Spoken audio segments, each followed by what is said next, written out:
আমার কি এমন হয়েছিল যে অবশেষে রাতে আমাকে ওষুধ খেয়েই ঘুমাতে হলো। আমার বাবা কিন্তু খুব দয়ালু।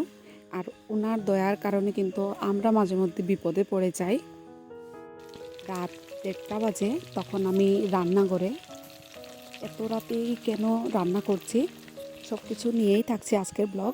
নমস্কার সবাইকে, আশা করছি সবাই ভালো আছেন আর আমিও ভালো আছি। চলে আসলাম একটি নতুন ব্লগ নিয়ে।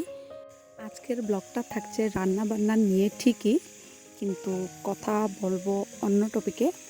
চলুন আজকের ব্লগটা শুরু করি। আশা করছি সবাই প্রথম থেকে শেষ পর্যন্ত অবশ্যই দেখবেন। তো হঠাৎ করে বাবা রাত 9:30টার দিকে মাছ নিয়ে আসেন, বোয়াল মাছ। এটা কিন্তু আমাদের বাজারে তেমন একটা পাওয়া যায় না, সংক্রান্তিতে পাওয়া যায়, না হলে পাওয়া যায় না। হাতের কাছে পেয়ে উনি নিয়ে আসলেন আর কি। আর তখন যেহেতু রাতও অনেক হয়ে গিয়েছে, আমি রান্না করে নিয়েছিলাম সব কিছুই।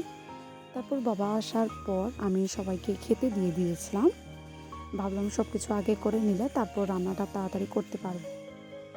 আর এর মধ্যে আমি বসে পড়েছিলাম সবজি কাটতে। আর মা আমাকে অনেক দিন পর খাইয়ে দিয়েছিলেন। আমি সবজি কাটছিলাম আর মা আমাকে খাইয়ে দিয়েছিলেন। তারপর সবজি কাটাকুটি করে মাছ কাটা ধোয়া বাছা সব কিছু শেষ করে রান্না বসাতে বসাতে তখন প্রায় 11:30টার মতো বাজে।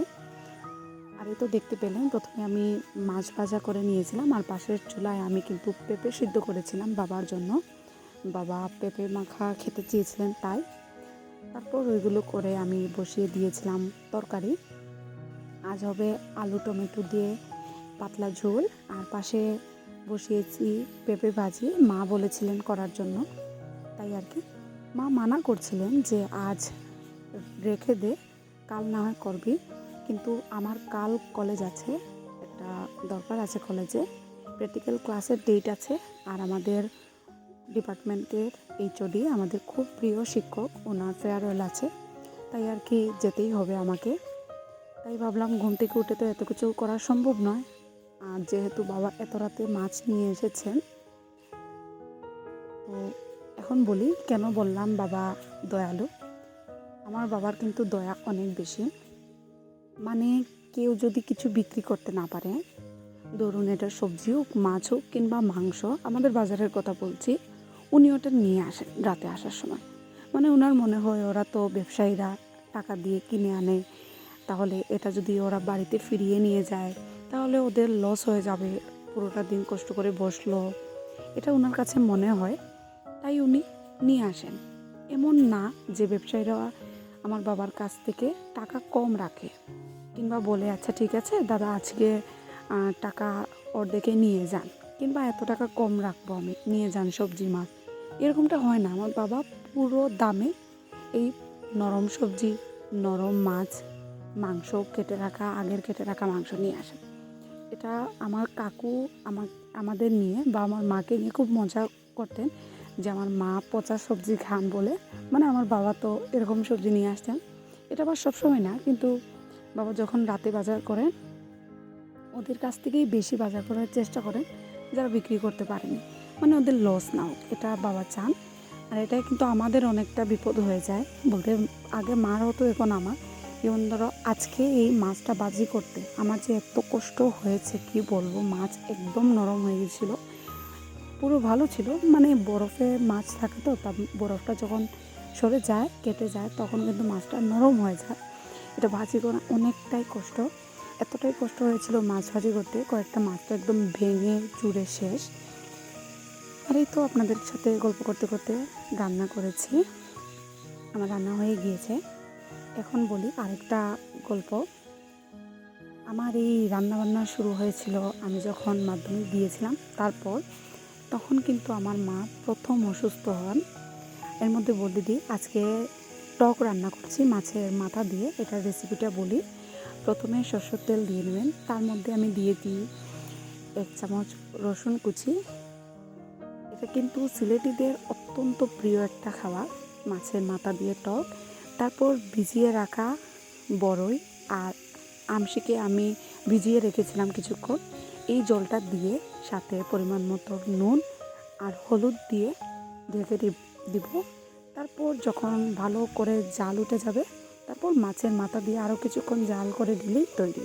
এত সিম্পল, কিন্তু গরমের দিন খেতে এত ভালো লাগে। একবার হলেও আপনারা ট্রাই করবেন। তো মা যখন প্রথম অসুস্থ হন, তখন আমি তো অনেক ছোট ছিলাম, আমার ভাইও অনেক ছোট ছিল। তখন কিন্তু আমার এই রান্নাবাড়া করতে অনেক কষ্ট হতো। আর তখন আমরা 3 বেলা ভাত খেতাম আর কি, সকালবেলা, সকাল, দুপুর, রাত।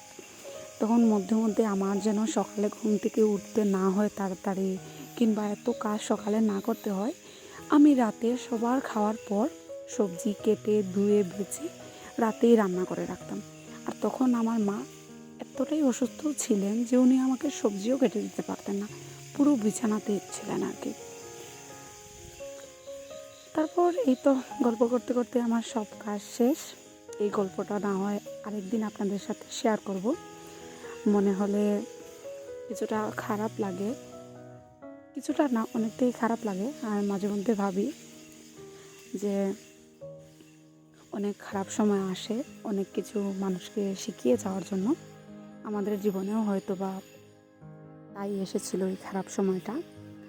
আর এসেছিল বলতে যায়নি, এখনও কিন্তু খারাপ সময়টা আমাদের পাশে আছে। মানে আর কেউ থাকুক না থাকুক, খারাপ সময়টা, সমস্যা, এটা আমাদের জীবনে, আমাদের পরিবারে লেগেই থাকবে। এই তো রান্নাবাড়া শেষ করে চলে এসেছিলাম ঘরে। আর আমার এতটা পরিমাণ মাথা ব্যথা হচ্ছিল, এমনকি ব্যাক পেন হচ্ছিল, ঘাড়ে ব্যথা করছিল, না পেরে লাস্ট পর্যন্ত আমি একটা মেডিসিন খেয়ে নিয়েছিলাম। মেডিসিন খেয়ে বিছানাটাও গুছিয়ে নিচ্ছি। মানে শরীর আর দিচ্ছে না। যদি কলেজ যেতে না হতো তাহলে হয়তো বা শুধু মাছ ভেজে রেখে দিতাম, তারপর দিন রান্না করতাম। কিন্তু কলেজ যেতে হবে, আর আপনারা তো জানেন কলেজে গেলে আসবো কখন। আর এই ছিল প্রোগ্রাম, তো কোনো ঠিক নেই। আরে তো দেখতে পাচ্ছেন তখন কিন্তু রাত 1:25 বাজে।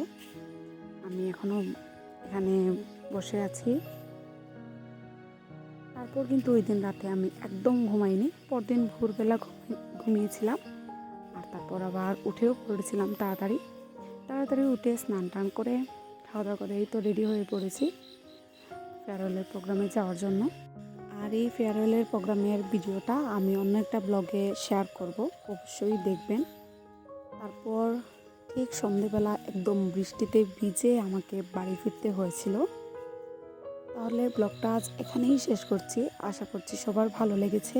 ভালো লেগে থাকলে লাইক, কমেন্ট, শেয়ার করে দিবেন। আর এমন আরও ব্লগ পেতে অবশ্যই আমার চ্যানেলটা সাবস্ক্রাইব করবেন। দেখা হবে নেক্সট ভিডিওতে। ততক্ষণের জন্য সবাইকে টাটা, বাই।